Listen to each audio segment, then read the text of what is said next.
Perfect. Now I have your number. Thanks. Hey, I'm Robbie Kramer. You're listening to the Leverage Podcast, where we discuss using your social skills to hack dating, travel, finding your dream job, and becoming a complete man.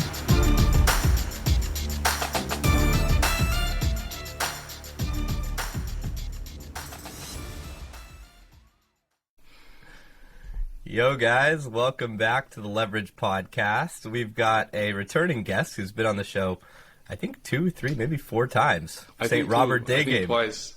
Twice, all right, this is the third. Welcome back, man. Glad to be back. We're going to be talking about frame control today. It's kind of like mind control or brain control from that movie Dinner with Schmucks, but actually nothing like that at all. It's about, self kind of described, dealing with who's kind of leading on dates and in social interactions, seductions. And St. Robert's got a huge breadth of knowledge when it comes to dating women from all over the world. He's been all over this year. I know he was down in South America, Eastern Europe. I think now he's somewhere in Scandinavia. So I've also been all over the world this year too. The war in Ukraine, forced me out of my home, so I spent 4 months down in Turkey. And I was with my executive coach, and he was doing a ton of Daygame and dating there. And then we were hanging out in Berlin, also in Budapest, and now I'm back in the U.S. So we're going to talk about this subject as it relates to women all over the world and different cultures. So, St. Robert, let's kick it off. Where do you want to start? Maybe like 30 seconds intro for the guys who see me for the first time. I'm St. Robert, and I've been coaching about Daygame and dating to guys from literally all over the world, from New York City, from 4 guys from New York City, Hong Kong, Australia, all over Europe, UK, kind of you name it. And I've been living nomadically for almost 3 years now, kind of living a few months in one city, a few months in another city, and I've been on this podcast twice before. I think we covered frame control a little bit in one of the podcasts, but I'm not really sure. Maybe let's start it off, or maybe if there's someone who is maybe newer to the industry that we are in, maybe let's kind of define what is frame control in just 2 sentences.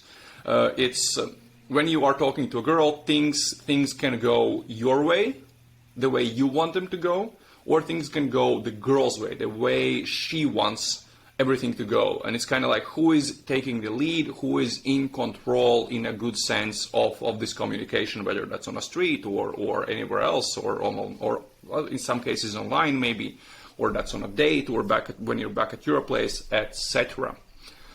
And I think we have to talk about why frame control is so important. Because some guys are ending up in situations where girls are actually trying to get things out of them.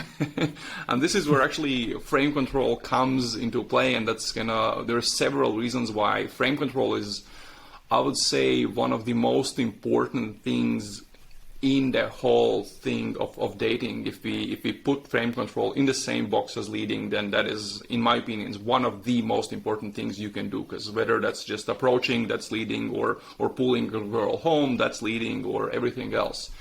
And there are 3 reasons that I want to cover why frame control is important. And of course, the most typical, especially when we have terms like frame tests, you have to talk about girls that will see how much they can get away with.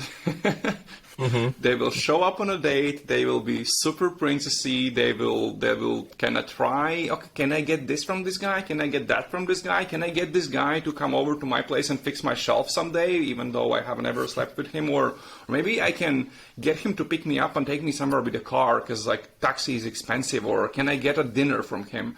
And they're just gonna see what they can get away with, and It is sort of like a test, so that's one thing you have to learn to deal with those tests. These tests are not typical at all in Western Europe or in USA. This is very, very specifically for places in Eastern Europe. So we're talking about especially Russian girls, Ukrainian girls, countries from countries where a big majority of people are speaking Russian. I don't know why that's why that's the case, because for example, in Eastern Europe, in places like Poland or Latvia, like in the Baltic states, you don't see this as often, but in Ukraine it was very, very, very noticeable. Like I never saw anyone control as much frame as girls in Ukraine.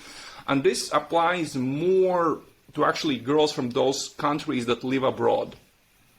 I don't know why. I've noticed this behavior more when they are traveling, when they are living abroad, more than when you meet them on their kind of home turf. So if you deal with this test that she's putting up, she will give up the frame, she will start following you, she will become a nice little puppy. They try to hold the frame in the beginning, but as soon as they see, okay, this guy actually has a spine, he can say no to things, he has frame, they are rolling over like little puppies, and they're letting you scratch their belly or do whatever else you want to do with them. So that's number one. Number two, we have to understand that men and women sometimes want different things, and girls want many different things. So a girl might want a boyfriend, she might want a friend, we all know friend zone. She might want money from a guy. She might want someone who takes her out for dinners, someone who is taking her somewhere by a car. I have this hilarious story of how I was on a date with a girl, and then after the date, her boyfriend picked her up with a car. You gotta tell it. No, it's like that's the whole story basically. That's the whole story. But I mean, know a story. Did he know that he was picking her up after seeing you? Yeah. Okay. But nothing really happened on the date, so it was like nothing crazy. I've had cases where a girl. I knew that she was going on dates with other dudes, but like I don't know how fine the guy was with it. It seemed like she was kind of on top of things and controlling things. And I used to bang a girl, very regularly, and her husband used to pick her up from my place, and he'd request videos of us banging, and I mean it was I never met him, but it was like a whole thing. It turned him on, so it was. Yeah, I mean there are guys who like that. I like I'm not judging. I'm kind of like a very open-minded person. Like you do you, not right. my thing. And yeah, but one story that I remember was when I had a girl at my place, and she wasn't from, it was in Riga, Latvia, but she wasn't from Riga, she was from another city, and she had to take the last bus to get home. So what she was doing, because the last bus was approaching, what she was doing, she was calling all the dudes from that little town to find someone who can pick her up with a car just a few hours later if she goes with a bus to another city that's close by, but she has a few extra hours to spend with me. I've seen that firsthand, and I know a girl who I was seeing, I interviewed her on my podcast, Sugar Baby from Latvia, like a proper traveling the world, like crazy. Like she had crazy stories. That's just unbelievable. She had a case where a guy picked her up with a car from an orgy. So girls want very different things. Yeah, boyfriends, friends, money, someone who helps her by, I don't know, picking her up with a car, someone who helps her put up that new IKEA cabinet she bought, because she can't do that by herself. And don't get me wrong, well, you're not getting this wrong, but some listeners might. Like, there's nothing wrong with going out for dinners with your girl or helping her out with the cabinet or taking her somewhere with your car or everything else. I mean, after you've had sex. First things first. I mean, you're going out with your girl for dinners and to nice restaurants and whatnot, and you're helping her, and I'm doing the same things with my girl, but first things first. And I can already hear someone saying, but I don't just want to sleep with girls, I'm looking for a girlfriend. Yes, but it's important to know how to it's important to develop a skill of meeting many girls. Even if someone is looking for something more serious and they listen to this and they're like, well, like sex isn't sex isn't the first priority. Well, yes and no, because if a guy doesn't know how to attract high quality women, if he doesn't know how to make himself attractive to those women, what happens is he gets a better girl, a higher quality girl than he's used to, and now he's in a relationship with her, and at some point, we all been there, she will start to see what can she get away with. Yep. And if a guy is afraid to lose that girl, and he will be afraid to lose the girl because she's way better quality She's than the best he's that used he's to. had. Yeah. Yeah, so he knows if I lose this girl, I go back to what I had before, and he does not want to do that. You talk to guys in their 40s, maybe mid to late 40s, yeah? These guys, when they meet a 25-year-old, if they lose that 25-year-old, if they don't have game, they're going back to maybe girls in their late 30s. And there's a very big difference, yeah. I 25, hot, beautiful, all is fine, especially if you're like mid-30s or older. So yes, even if a guy is looking for a relationship, it's still very important to kind of know how these things work, to kind of have get your, I don't know, 20, 30, 50 lays, and then, okay, like, you know that if you lose this quality girl, you can get another one, and you simply choose the best girl from all the girls you've met. You say, okay, this is actually she's really an amazing girl, not just in bed, but also just like a wife material, or however you want to call it, and I'm going to build a relationship with her. But now he's not afraid to lose her, so he's going to know how to handle all of these situations, and she is going to respect that guy because he knows how to handle those situations. Yeah. I want to add something because this is so important, because I hear this too from guys all the time. Oh, I just want a girlfriend. And most guys who are saying that are usually in a place of scarcity, and just having a girlfriend is better than having nothing and not getting laid.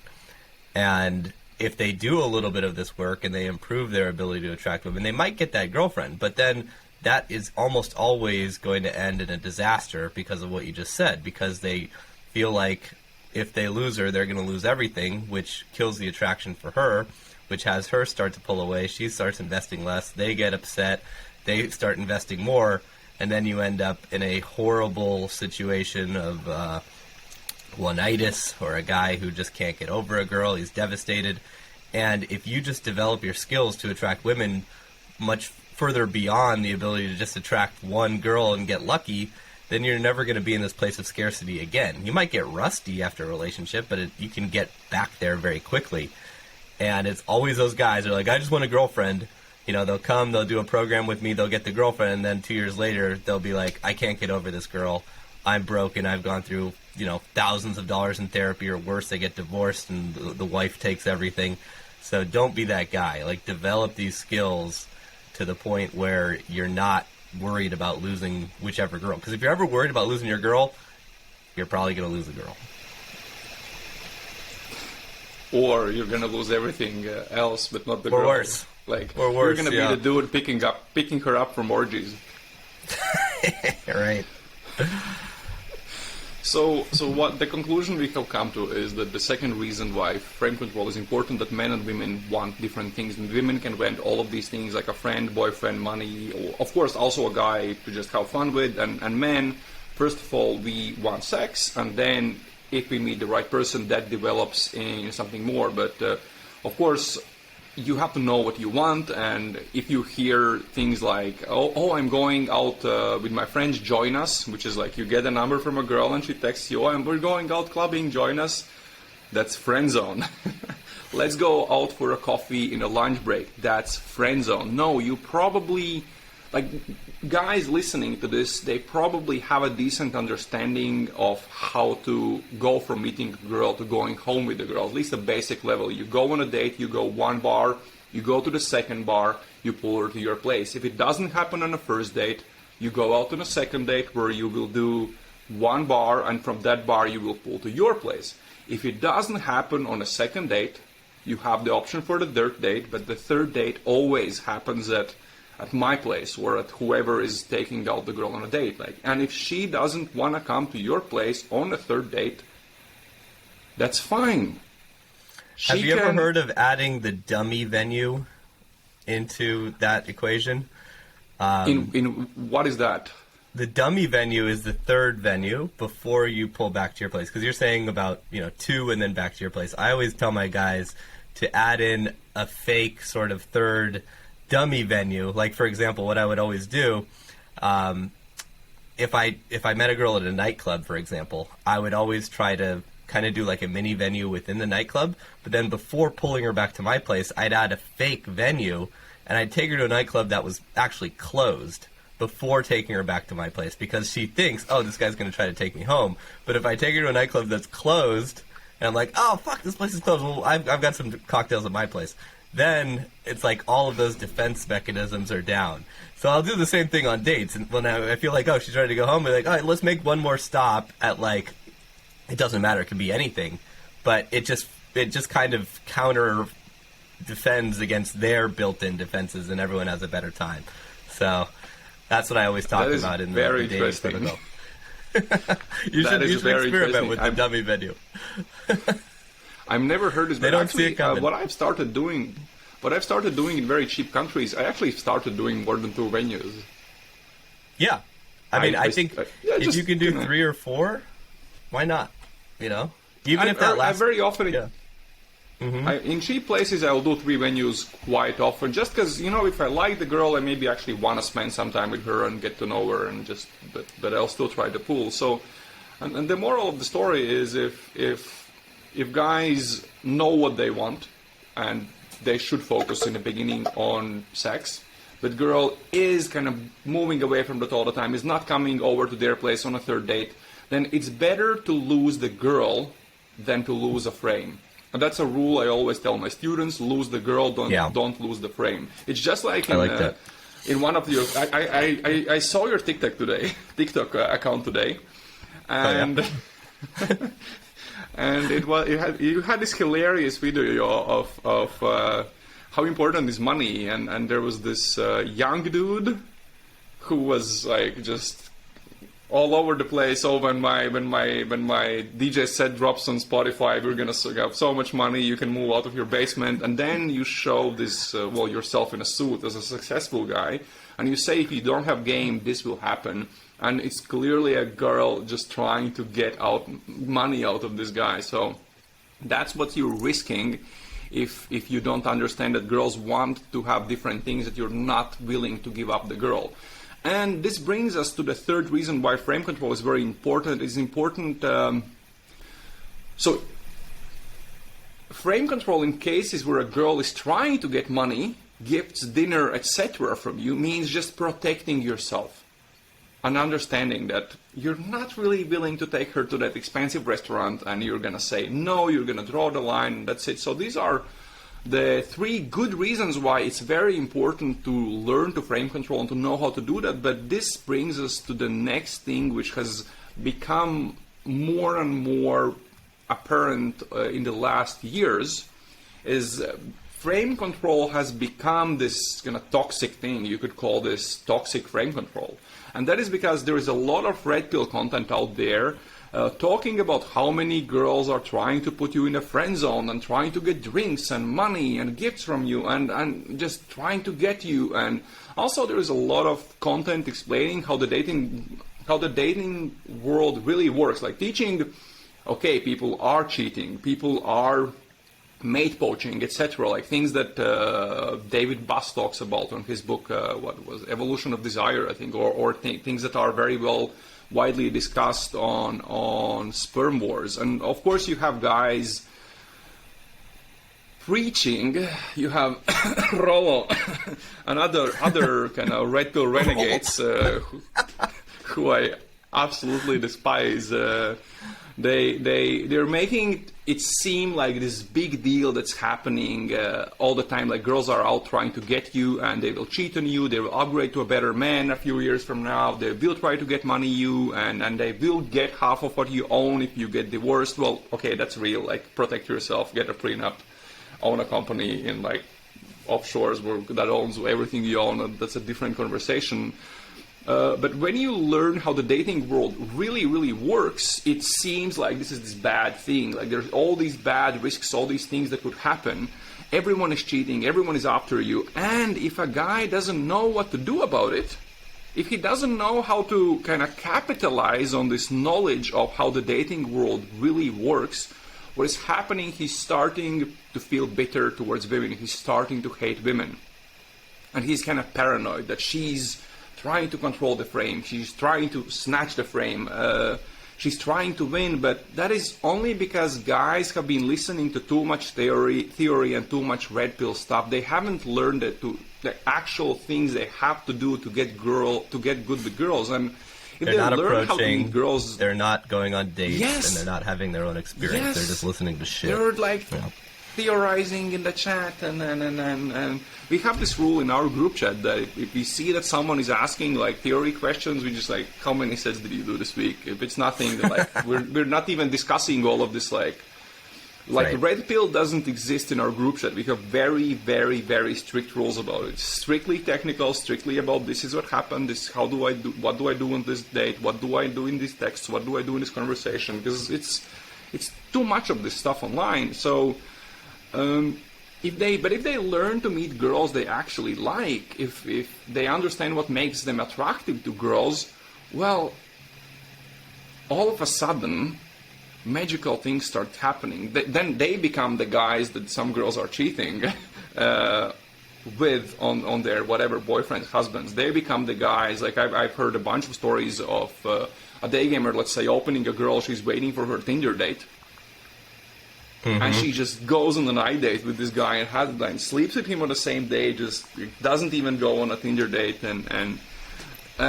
so if people learn about the risks of frame control and how the dating world actually works, and they learn what to do, amazing. But if they don't, then we kind of end up in this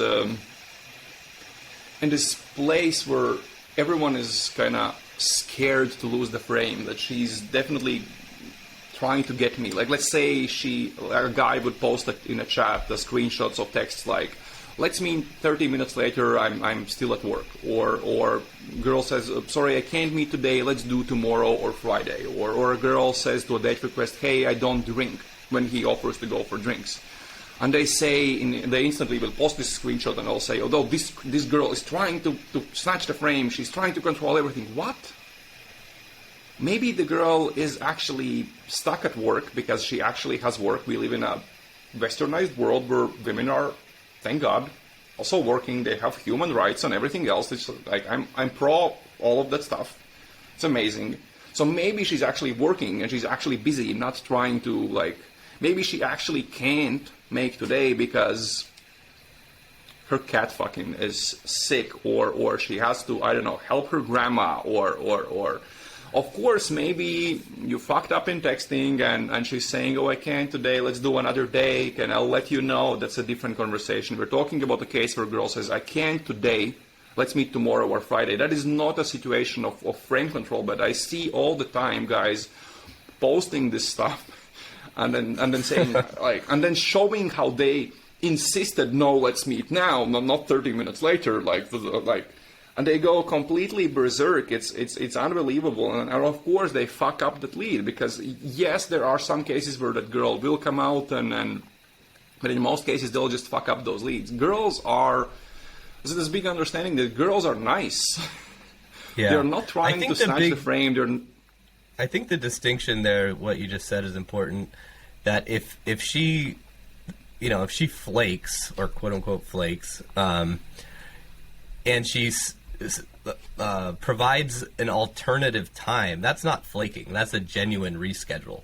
If a girl just says, hey, I can't make it, and just drops it, that's a real flake. But what you're talking about is not a frame control thing at all. That's a genuine, right? And guys don't know the difference, and that's where you get in trouble. Yes, but the challenge starts when these are the small things that maybe guys who are getting into this kind of starting to learn maybe something about day game or night game or anything dating related, and those are things that people learn slowly, and they maybe don't know them for the first few months, for the first 6 months, and then slowly as they pick up more and more stuff, they obviously learn about it, and that's a whole different topic. But yes, in the beginning, they just don't know the difference, and that's how they end up in these situations. And just too so hyper-aware of it, like you said. Too paranoid that, she's controlling the frame, blah, blah, blah. It's paranoia, I think, right? Mm-hmm. Yeah, because there is so much information about that. It's like they've read that. They've all read Rollo's book, and now they think, everyone's trying to get me, because that book is so popular. But I recently made a video about, like, the 9 best PUA books or something like that on my YouTube channel, and I started the video with, hey guys, first let's talk about one really, really shitty book that you shouldn't read. Irrational Male?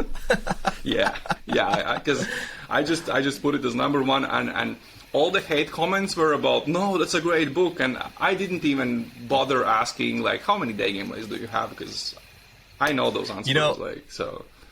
I have an interesting sort of love-hate relationship with that stuff, because I read Irrational Male kind of at the right time after I had gone through, I mean, this is thousands and thousands of approaches, and I was dealing with, like, boat girls, which are these models, and I was doing the Playboy trips, and so, like, read some of the things in that book, some of the distinctions were super helpful to me at an insanely advanced level. However, to a new guy, exactly, this is so hardcore, so anti-woman, so this, so that. So what I usually do is if a guy's like, oh, I'm interested in that stuff, should I read it? I say, all right, you can read it. But before you read it, read Mate by Tucker Max, read Models by Mark Manson, read these other books first that teach you some of the same concepts without fucking destroying women and making them all out to be gold-digging, what do they call it, Safa, what's the word he uses? I don't remember. I read it years ago. Yeah, basically they're all trying to get you, right? And I'm like, and then you can have more of a healthy conversation about it. But yeah, guys who just get into this community and then they go hardcore red pill, they all end up in a really bad spot of paranoia, as you're talking about. Yeah, just to clarify, a lot of the information on that book is actually very good. My problem with it was that I read that book after I had read Sperm Wars and Richard Dawkins and all of these other books, and then I read The Rational Male, and I saw, all of this stuff was in these other books, but there was no credit given, and it felt that the only thing new in that book was this red pill kind of hate towards women attitude. Everything else was like, it's a good book if you kind of can filter out that negativity towards women, I think. That's going to be a challenge for most guys. So yeah. Exactly. That's why my favorite book on these topics is Sperm Wars. Actually, it's an amazing book. It's have you read it? I have not. It's always kind of been on my list of. I know some of the main concepts of it, especially how like the a lot of the battle for the alphaness like happens inside the pussy, when sperm are literally fighting it out. So that was super interesting. But I probably should read it at some point.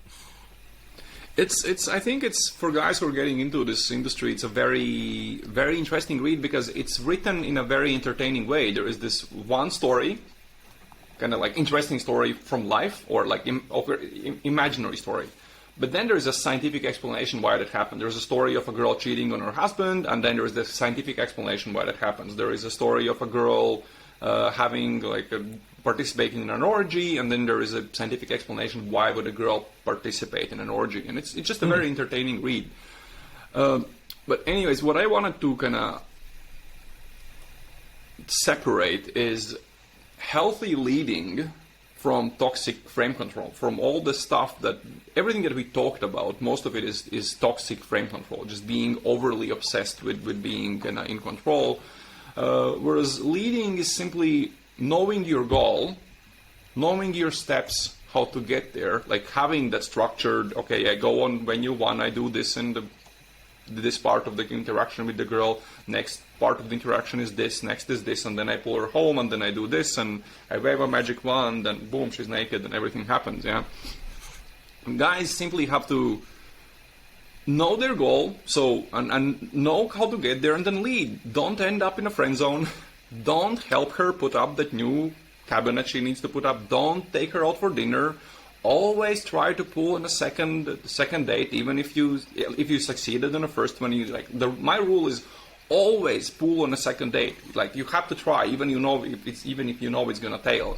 You still have to follow these rules, but in most cases, no one is really trying to snatch your frame. In most cases. And now we come to the next topic. Some girls will want to have the frame. Yes. There are girls that will actually try to snatch your frame. I know that guys are gonna say in the comments, you guys were wrong, and then this happens. Yes, so I wanted to kind of cover it slightly.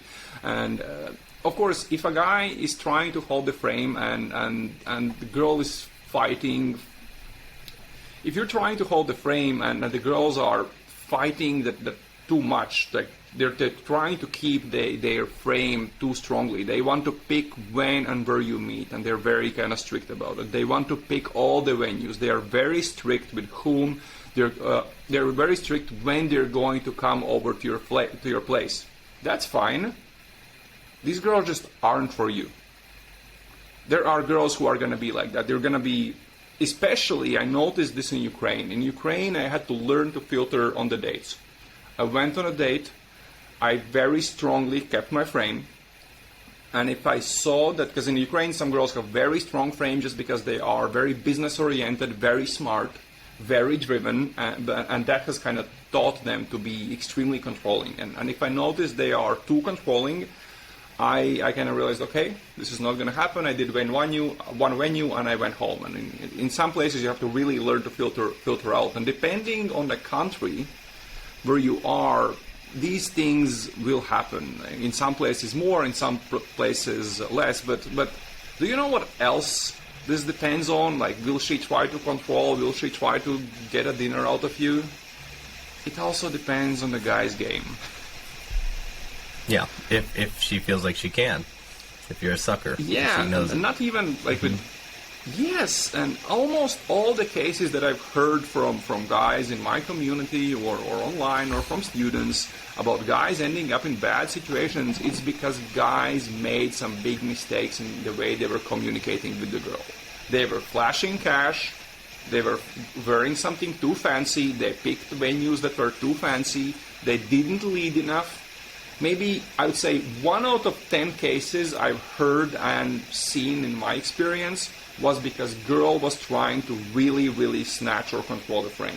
9 times out of 10 it was something that the guys were doing wrong. They simply lacked a technical step-by-step knowledge on how to lead forward, because, well, you know me, I'm an extremely technical guy in the way I teach, and also you are also teaching your guys, do this, then do this, then do this, and this is how it happens. They know all the steps, and if they follow those steps the right way, usually everything is fine. When they fuck up, that's when they run into all of these things. But in general, I just want to say that girls are nice. If they say they're going to be late, maybe they really can't make it earlier. They're working or getting ready for the date, which was the case in Ukraine. They were always late, but they showed up. They looked wonderful. And another thing, if you live in a shitty part of town, of city, and they don't want to come over to your neighborhood for the date, which is what you're suggesting, like, not you, of course, I'm just using the word you for the royal listeners. you. Because again, I've heard these stories about New York City, about Kiev, and many different places. If you live in a shitty part of town, and she doesn't want to come over for a date to your place, you fucked up your logistics. You should know that you live in a shitty part of town. Yes. And you shouldn't recommend that. She shouldn't know you live in that part of town until she's on your way to your place and in a taxi and she doesn't really care. Or you need to call that out, on like the second or third venue and, say, hey, it's not in the best part of town, but it's the up and coming anyways, blah, blah, blah. I wanted to chime in about, let's say specifically, you meet a girl daygaming, and everything's going well. You tell her, let's grab drinks, and she says, great, I know this awesome place. Let's go here. Right? Because this is a common scenario that I see my clients running into. And if she's a local and you're not, for example, right? Or even if you're both, even if you're a local too, right? Like, let's say you're living in Kiev and she's from Kiev, and you say, hey, let's grab drinks, and she right off the bat suggests a place. My clients are like, well, should I counter that? And because I don't want her to steal the frame, I'm like, what I usually tell them is let them pick the first venue. It's cool, but you need to pick the second venue. And if you then get into like this little turf war about it, you're going to have to adjust on the fly. But in most scenarios, you can kind of like strong arm that second venue if she likes you. Right? If she's not going to follow you to that second venue, now you're probably in trouble, but that's rarely going to happen. But if you immediately create friction, you're like, no, I don't want to go here, let's go there, odds are you're going to screw that whole thing up. And if you get the date, it's going to be starting off on a bad tone of this kind of unhealthy push-pull or friction. So that's kind of what I advise my clients in that situation. I'm curious if you agree or you have any thoughts to add. It's very case by case, of course. I did have this point written down in at the end. I wanted to talk about like in the warning points, things that you should always pay attention to, especially outside of Western world, outside of kind of EU and outside of US or Canada or kind of the more developed places in Asia.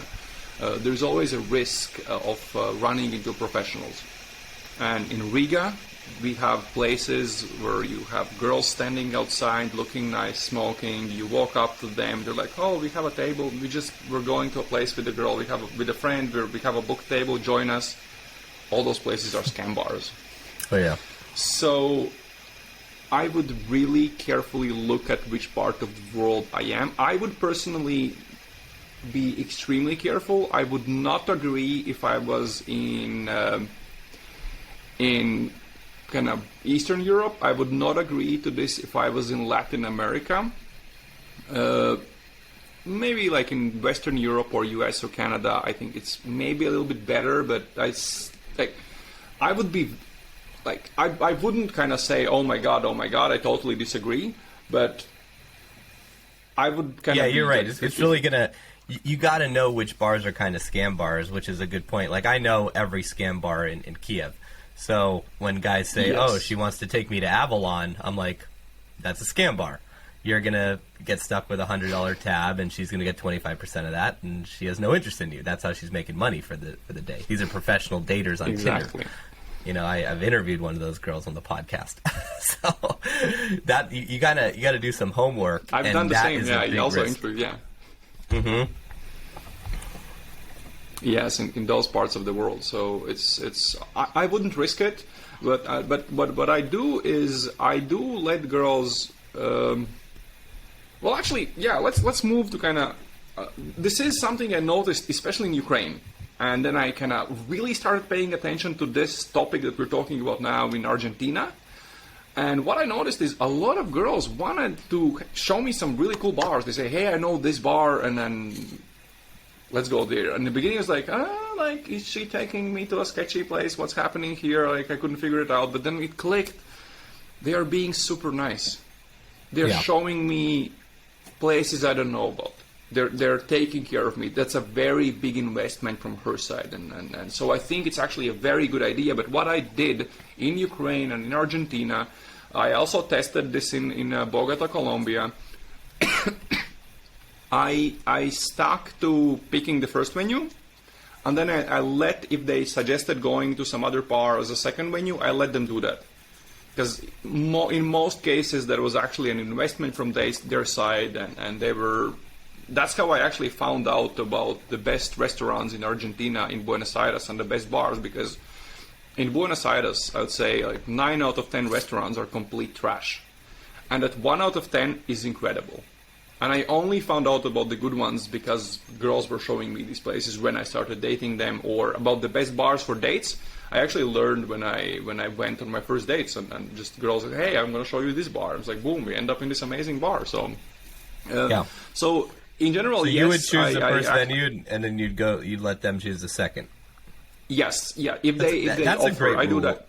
Yeah. Yeah. So and because the idea is that I get to know her, and I will probably understand if she's trying to scam me. Right, you're going to understand on the first venue. Sorry? You're going to understand by the end of the first venue, well, for sure. We'll come to this a little bit later, but in general, yeah, I'm going to understand on the first venue. So there are basically 4 very simple questions a guy can ask about frame control in general, and also about kind of these situations. The question number 1 would be, am I safe? Like, is this what we're doing safe? Are we in a safe part of the city? Are we do I understand that everything is safe, everything is okay? If no, control the frame, control all the variables, don't give up the frame in any case. If you feel safe, you can move on to the second question. Am I moving towards the friend zone? In any way, is this what she's suggesting? Does this move me closer to the friend zone? If yes, control the frame. If not, you're fine. Number 3, this is what we were just talking about. Do I know her enough to trust her? Have I gotten to know her well enough to trust her? And if no, control the frame, control all the variables. If yes, if you trust her, let her lead the way. And on the question number 4, also, if you guys can ask, is she actually trying to invest and being nice and honest? Like, is this the possibility that what she's doing right now is actually a way of her being nice? And if it's like you don't really know, because if a guy doesn't really understand this, it's like, maybe not. I would say, go for it. You will learn about your mistakes later. The worst case scenario, like, I don't know, you end up in like some stupid bar and you realize it's super expensive. You get up and you leave, and that's it. But I kind of thought about some warning points, because this topic is very, very tricky, because we kind of started to see in this conversation how tricky it is, because you can end up in situations where girls take you to scam bars where they are trying to get something out of you. So even though most girls are nice, there are some real warning points guys have to think. And the most basic of them, if you are wearing a Rolex or flashing cash or going to expensive bars, you are sending the right signals, you are much more at risk. Also, another warning point, online dating outside of Western Europe is very risky.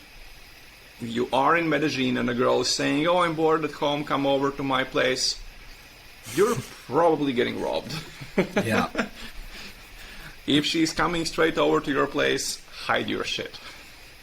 Have someone else, like it's better in Medellin to have roommates, actually. Have someone else in the apartment, like just... Because that's what I did in Medellin. Like, I did a little bit of online in Medellin, and I would just... All the girls would come to my place, and I had only one case where a girl showed up, and then I found out she's a professional and just politely sent her home. So if you are outside of Western world, even if you think you can trust her, don't leave the safest parts, most touristic parts of town. Because girls who are doing this professionally, just as good seducers have very, very good game.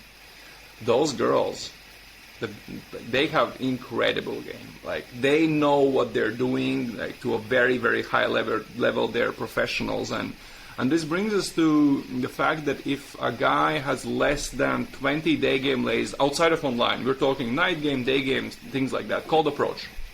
If a guy has less than, I would say, 20 cold approach lays, and a girl is suggesting a bar as the first, second, third, whichever venue, doesn't matter, he should check the reviews of that bar. Scam bars have in their reviews written that I got ripped off. It's all in the reviews. If a guy doesn't have enough experience, he should always check those reviews, simply to be kind of... Basically, their gut feeling isn't developed well enough yet, because girls will go out on a date with B and they say, oh my god, we just met, but I feel like I know you and I trust you so much. This is so crazy, I never do this. Well, and a guy might think the same and wake up without kidneys or and one thing about the reviews that I find really important and interesting is you should be very careful of the reviews from women versus from men, because a lot of the best bars and lounges will have very strict doors. And you'll get a shitload of reviews that are like, this place is fucking bullshit, this place sucks. That's from losers who couldn't get in. And a lot of the time it's from ugly girls who got face controlled.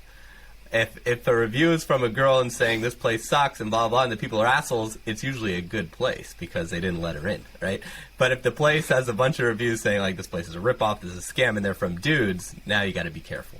So just a quick word on reviews and what's real, what's not. I think that is, reviews in general is like, that's what I did in actually Prague. Even when I was going to a restaurant, I would check the reviews, because Prague is just a place where they will scam you at a restaurant. Even if you're going there solo, it's just like something in small print that you didn't know, and just so many tourists in Prague, so yes, and opportunity. It's just so full of tourist traps. But I wanted to kind of, let's just say the last thing I wanted to talk about was I wanted to put the guy's mind at ease by telling the most important thing about gold diggers, professionals, whatever type of professionals they are, that the guys, you have to understand that they actually are professionals and they don't waste time.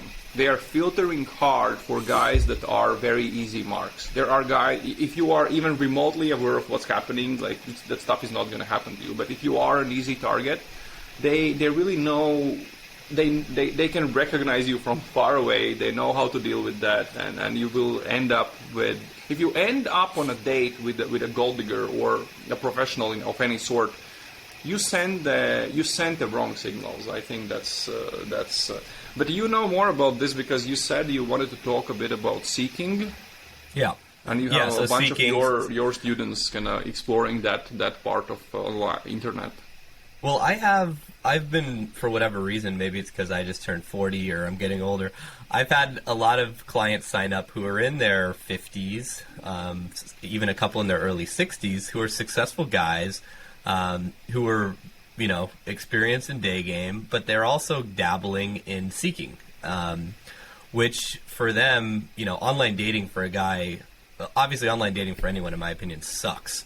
It's the worst platform there is.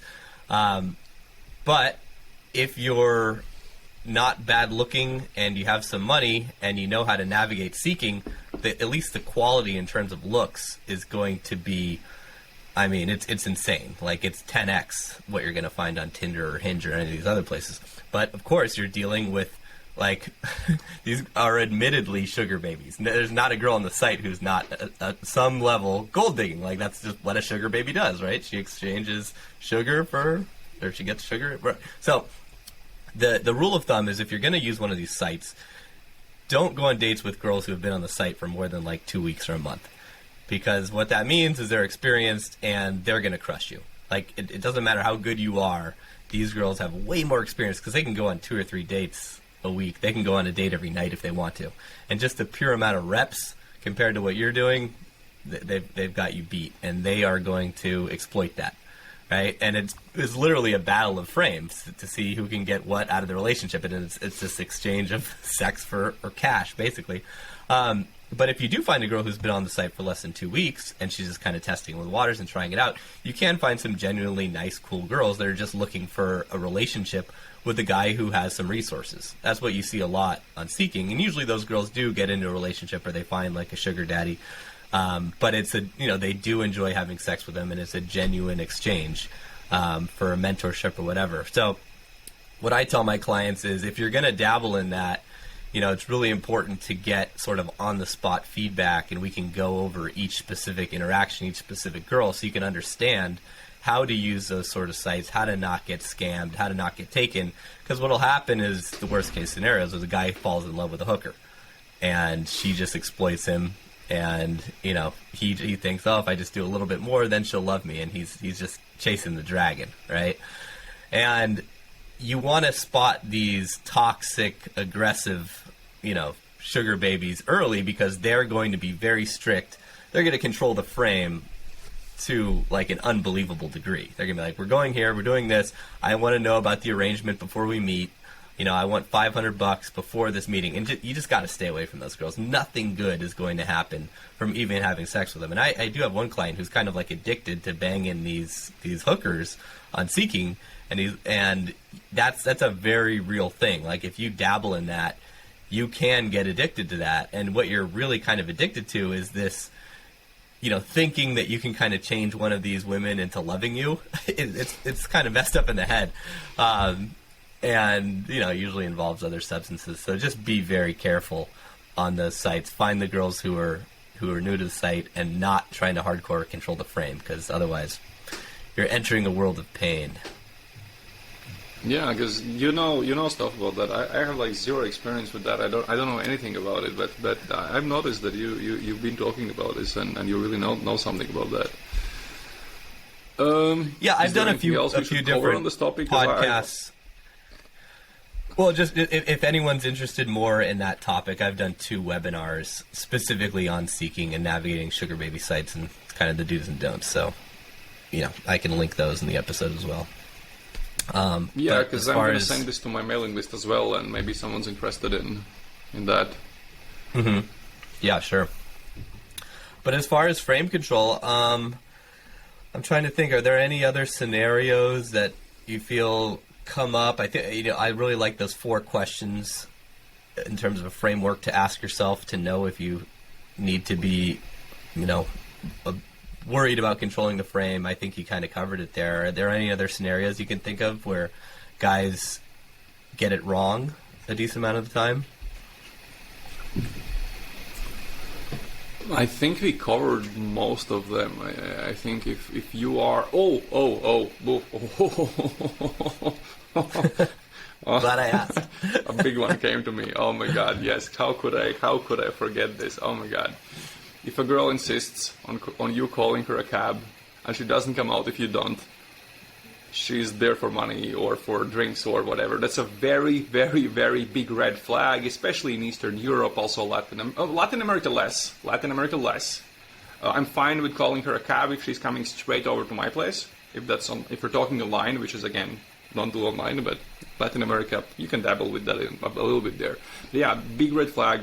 Don't call girls taxis in former Soviet Union, because it's very clear why that's happening, and then you're gonna filter out sugar babies or whatnot or professionals, because they're not gonna pay for their own taxi. They're not gonna use public transport. But that's the last point I wanted to mention here. Yeah, if a girl can't cover taxi fare, public transportation is so cheap there, right? Like if she's busting your balls over literally $5, the most expensive taxi ride in Kiev is like $5. 20 cents. Yeah. Well, like a taxi ride, you can go, I don't know, what is it, 10, 15 miles for like $5. And, if she lives so far out, usually public transportation is going to get you there too. So it's just absurd to be asking for those things, right? But what I usually do in some cases, if I like the girl, I'll give her taxi money home, because that goes a long way. Like, oh yeah, I have no problems with after you've slept with a girl, all the kind of rules kind of become much softer. I will very typically, if a girl is going home, I will actually offer to call her a taxi, and I have no problem with that. I actually like doing that. I think it's a nice thing to do, and if it's in Latin America, it's cheap anyway, so who cares? Right. Yeah, exactly. And I think if you really hit it off on the first date, maybe if you don't sleep with her, but whatever, you're making out, or you can tell that there's genuine interest there, I might still offer the cab. I just don't want guys to get too obsessed with, like, did I sleep with her? Now I can do it. Did I not? Then I can't. But it's important to have those distinctions, So, if I think those things let's go back to and going back to what we said earlier, the most important thing is if you're actively out approaching and doing the work that's necessary to really transform this area of your life, you're going to get a feel for this stuff pretty quickly.